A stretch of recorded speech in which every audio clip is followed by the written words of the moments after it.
Safini, and today I'm bringing you Day 18 of our church-wide Advent devotional series, The Three Dimensions of Relationship. We were created with a deep-seated longing to belong.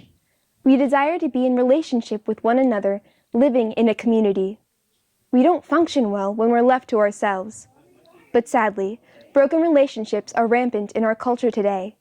We're a society full of broken marriages, fractured families, and estranged friends. Even with more access to relationship through technology than ever before, loneliness is at an epidemic proportions. We're a culture full of disconnected people longing for connections.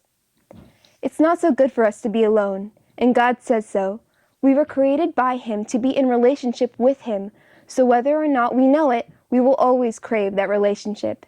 It's in our DNA. Jesus modeled for us how to live a balanced life and community with others. He maintained three primary kinds of relationship: a relationship with his Heavenly Father, with his friends, and with the world around him.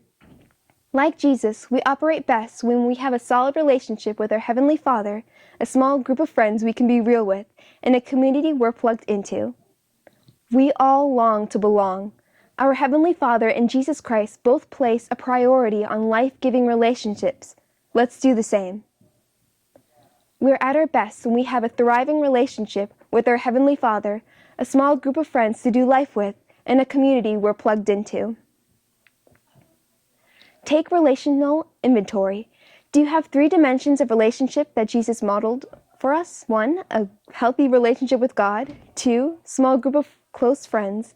3, a community to actively engage in. John 13:34-5.